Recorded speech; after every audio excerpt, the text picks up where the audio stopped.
Welcome to this GoBright functional configuration video covering the use of services and how to set the service profiles up. First of all, if we want to have cost centers, then we need to have the costing function added.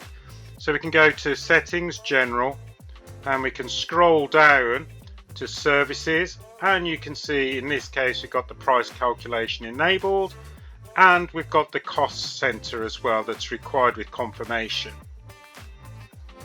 Once that's selected, we can go back to Meet, and on the left hand margin we have the service areas that we're going to work our way through. So let's start with our service providers. We've got a few in as an example, so let's create another, and we'll call this one Let's Wrap It Up.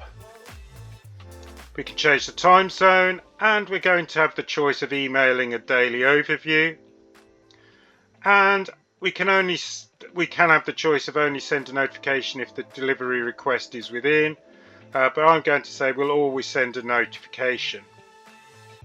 And the notification email address, we're going to put in just support@GoBright.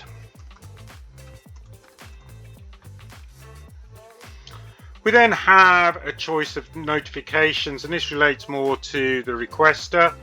So at this case I'm going to say we'll have it at every status change. The default is requester. We could go to specific email addresses if we wanted to, but in this case I'll just keep it as a requester. And we'll save. We then have service catalogue groups. And so you can see we've already got some in place, such as beverages and snacks, drinks, lunch, meeting rooms setup. So we're going to add another, and this one is going to be called Wraps. We then need our items to go into the catalogue. So we've got a few already for some of those different other sections. So we're just going to add a couple in. So let's have a salad wrap. We can give it a description, so if we didn't want tomatoes for instance, we could just add that in. The group is going to be wraps, and the amount is going to be based on the user input. We could restrict it to say a fixed amount per booking, but we're just going to have it on the user input, and we could add in an image, but we'll just save and we'll add another.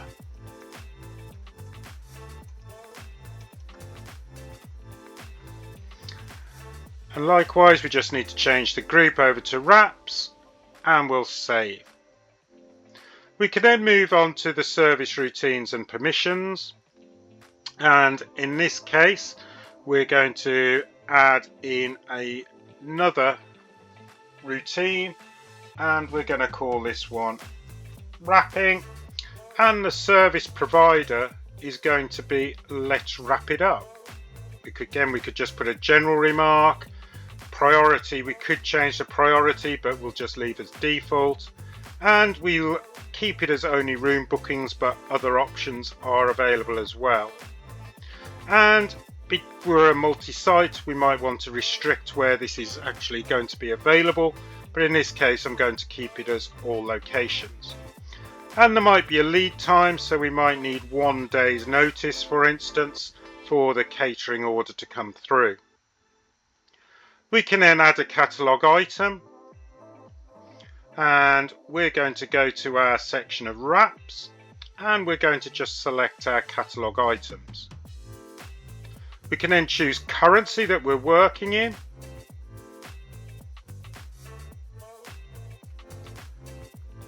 for each of those items. And again, we can just save. There are cost centers, so if you have specific cost centers that you want to work with, then you can create another cost center as well. So how is that going to work now for the order? Well, let's go up to the dashboard, and I'm going to go to a room that has services associated to it, and we're just going to add in service. So now as a user, if I go and I want a wrap, I can go in and choose my chicken wrap. We can say we need, say, 4 of those for our meeting. We can choose the cost center, for instance. So let's have it as the facility in Rotterdam. We choose the starter booking, the delivery location as well that we could actually have. And we're just going to click add. And that's now added onto the room booking as well. But what we've done is created through the meet section our service providers, the catalogues as well, and the items within that catalogue, and associated price to it through the service routines and permissions.